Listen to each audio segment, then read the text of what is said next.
Earlier today, my yard looked like this, and now it looks like this. Well, if you want to learn how to do it, keep on watching. Let's get started.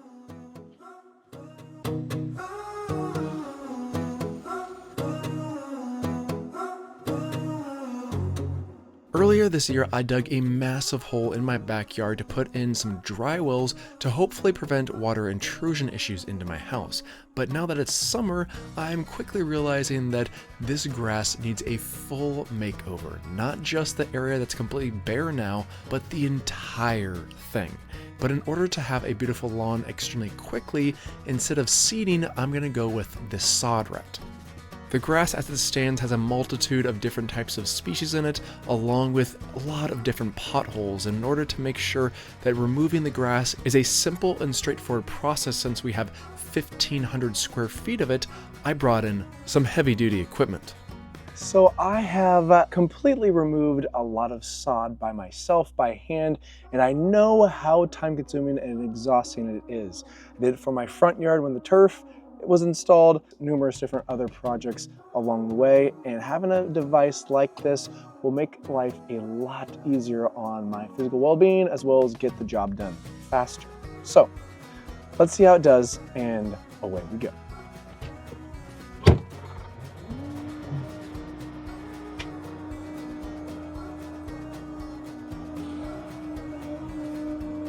As for equipment goes, I rented an S62 Bobcat loader.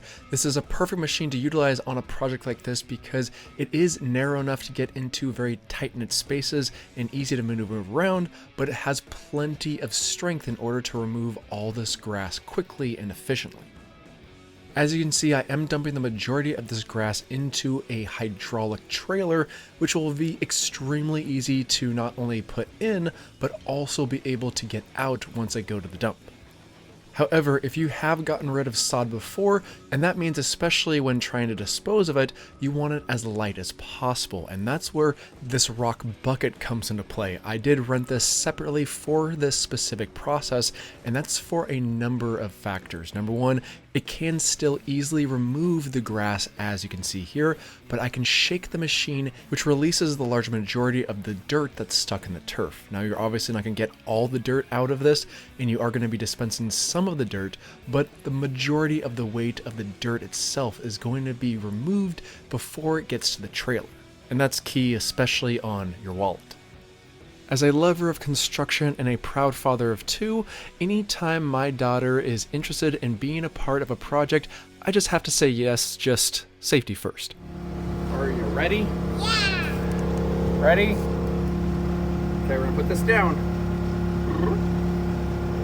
That's our seat belt. Okay, you ready? We're gonna turn on the bucket. We're gonna turn it faster, and we're gonna lift up. Ooh. And we're gonna go forward.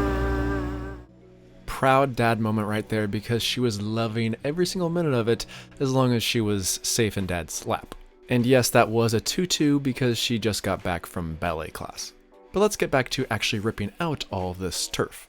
This machine and bucket combo really was the perfect combination to make the demo portion very quick and efficient, so much so that I only needed to rent this thing for a day, and with 1 day rental plus delivery plus insurance, it only came up to approximately $500. That really was well worth the expense if you consider how much time it would have taken if I did this by hand.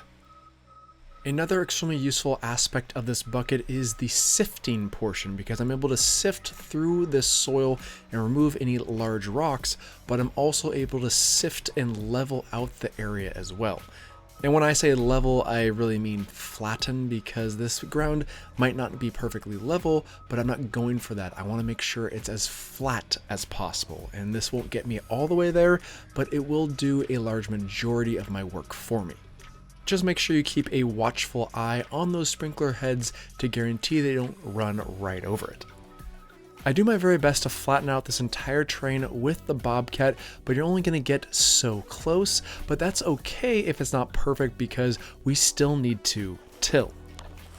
When it comes to installing sod, you generally don't want to have super dense soil for it to be laid upon. You do want it flat and quite flat so you have perfect contact, but the density is quite key. So that's why we got a large tiller to till up this entire yard, then level it out as needed, and then it's time for sod. But we still have a little bit of work in store for us.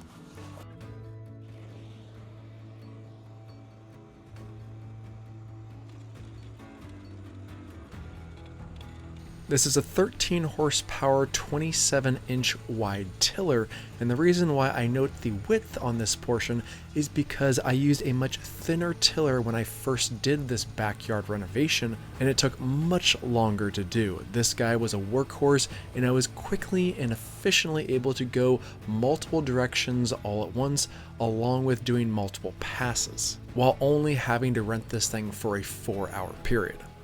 I will quickly note that there is a flap on the back side because I wasn't going deep enough the first couple of passes, and that's why it started kicking up a lot of dirt as well as some large rocks into my shins, which were bloody because one rock was so vigorously thrown into my shin. So just watch out for that and make sure you check to see if there's a flap available to lower before you even start the machine. One key item to note on this particular project is that I do have the added benefit of knowing I brought in 14 yards of quality topsoil back in 2016. That was a lot of soil that my yard desperately needed because it was neglected for decades. But I do want to note that at this time, because if you haven't brought any topsoil in, you do want to do so approximately 2 to 3 inches of quality topsoil over the existing surface and then till that all together. That makes a world of difference in the quality of the soil itself, and I would recommend having at least 2 to 3 inches of quality topsoil tilled in with your existing soil if you don't have the best soil to begin with. Plus, you can always ask your bulk material yard what type of general topsoil do you sell in your specific area, because it does change from location to location. But let's go ahead and get back to our specific project at hand. Once I go over the yard multiple times with the tiller, I then grab my homemade screed system. Now again, this is not leveling the surface, but it is flattening the area, and that's exactly what I want because I'm dragging this across my yard to lower the high spots and hopefully fill in the low spots. I also grabbed a lawn leveling rake, which does a very nice job at knocking down those high spots and filling in the low spots in a more precise fashion. It's not really meant for this, it's meant for when you actually have grass and leveling that area purposely, but this still suffices and good to have on hand. Plus, also note with my homemade leveling apparatus, you can make it out of multiple different types of materials. This thing is made out of a 4x10, but you can also make it out of 4x4s and 2x4s, which I have done numerous times. It is shocking how well this thing works when trying to level out a yard or large area like this. Once your yard is at a desired flatness, it's time for the lawn roller. This is basically just a large plastic barrel that's empty, but once you're ready to start rolling, you fill it up with water, and once filled with water, it is quite hefty and provides a perfect amount of compaction for your soil. I immediately start rolling out our soil in a nice consistent fashion, going multiple times in multiple different directions. This is a key element because we have loosened up all the soil tremendously, but I still want to have some slight compaction before we get to sod. Once compacting the yard in one fluid direction, I then go back the opposite direction, making sure we have complete compaction over this entire area, and the next morning, we're ready for sod. When possible, you do want to try and contact a local sod distributor in your area because you want to get it from the direct source. You don't want anything from a large box store because most likely that sod has been sitting for days, and you want to get this sod installed as quickly as possible. We have our beautiful sod, and this roll is a bit of a hefty roll, although it's not too heavy. I'd say it's approximately 30 to 40 pounds, and we have 3 pallets of them, so we have quite a bit of material to go through.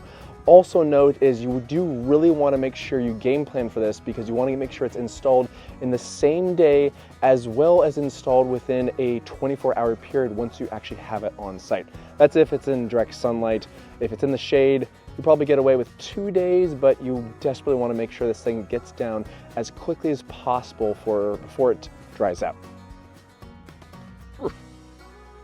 If it's a warm day or even a sunny day, I would also highly suggest putting out a tarp to tarp out the sod if it is in direct sunlight. Again, trying to make sure it doesn't dry out at all before you start installing it. Once our sod is in our trusty wheelbarrow, it's time to start rolling our sod.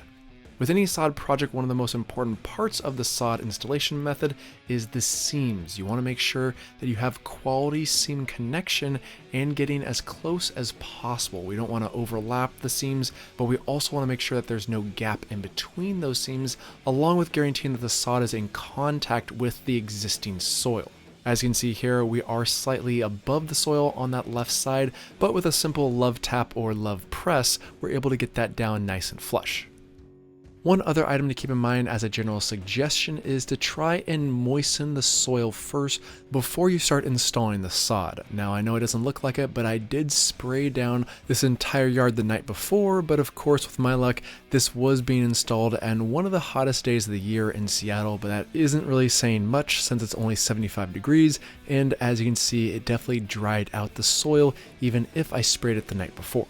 With all that said, just keep that in mind as a general side note, and just know that's not going to ruin your project if you do lay your sod out on dry soil, as long as you wet it down heavily with a sprinkler that night. As I'm installing section by section, I do grab a landscape rake and rake out that area prior to installing our sod, mainly in regards to removing rocks. And you don't have to get every single one, but if you think about it, your freshly cut sod certainly doesn't want to sit on a bed of rocks versus a nice bed of soil.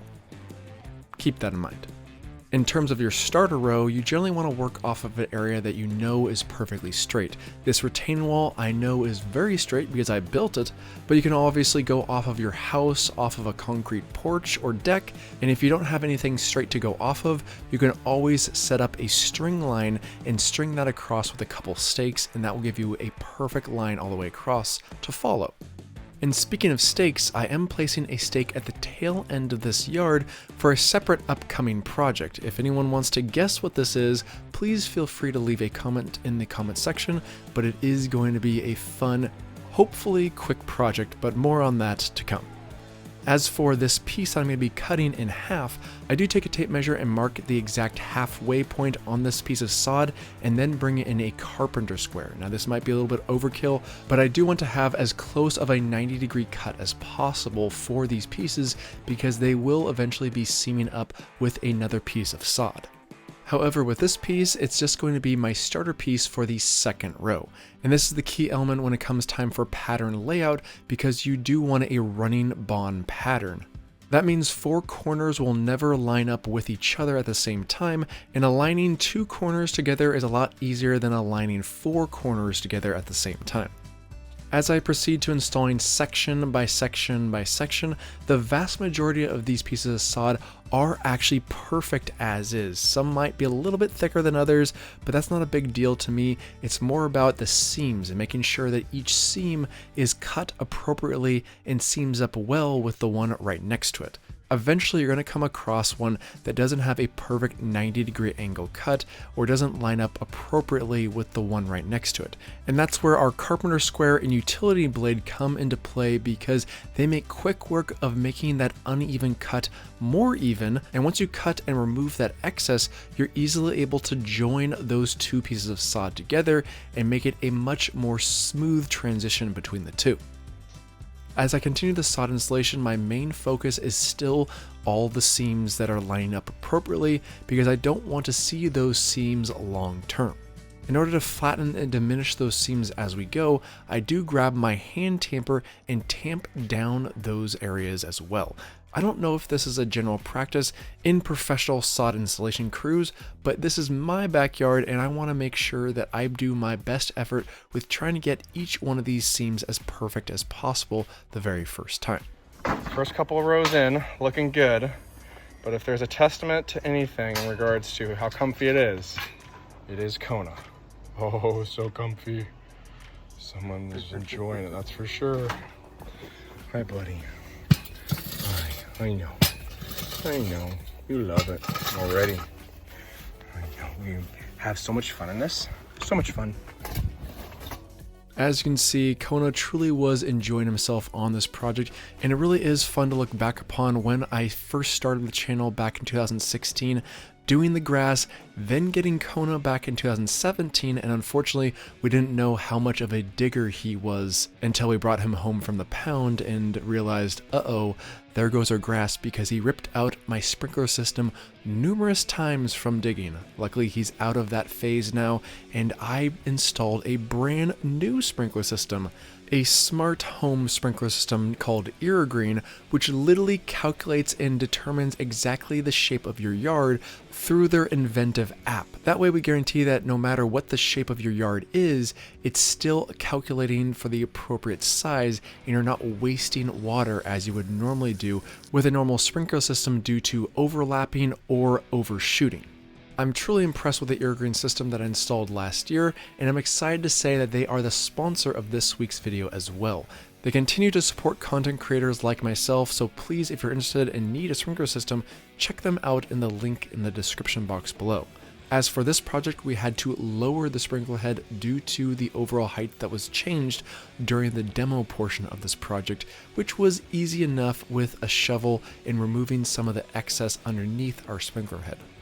Now that the sprinkler head is buried to the appropriate depth, we can then bring in our sod, and I actually like to take a hole saw and just cut out a nice little hole exactly where the head of the sprinkler is going to be. This process makes it extremely quick and efficient as long as you hit exactly where that sprinkler head is going to be the very first time. Keep in mind that the sprinkler head should be slightly above the soil level, which in theory should be approximately a 1/4 inch. Depending on your application, you might have to cut your sod around things, and in this case, and in my situation, I have to cut around this super low profile deck. In order to do so, I first line up my halfway mark to guarantee that my running bond pattern stays consistent with my sod, and then just score a line through the sod following the deck pattern. I bring in more sod, trying to stay consistent with our running bond pattern, and just remember, it doesn't have to be exactly perfect on that halfway mark, at least somewhat close is just fine. It's extremely noticeable when you are working with quality sod just because it doesn't fall apart on you, it stays extremely consistent, but even with quality sod, there might be a few areas where you need a little patchwork, and I did run into a couple corners that needed just a small little amount to completely conceal the fact that we had a missing corner, but now you see it, now you don't. If you are taking on this project by yourself, I will provide a helpful disclaimer is that time-lapse videos make things look a lot easier.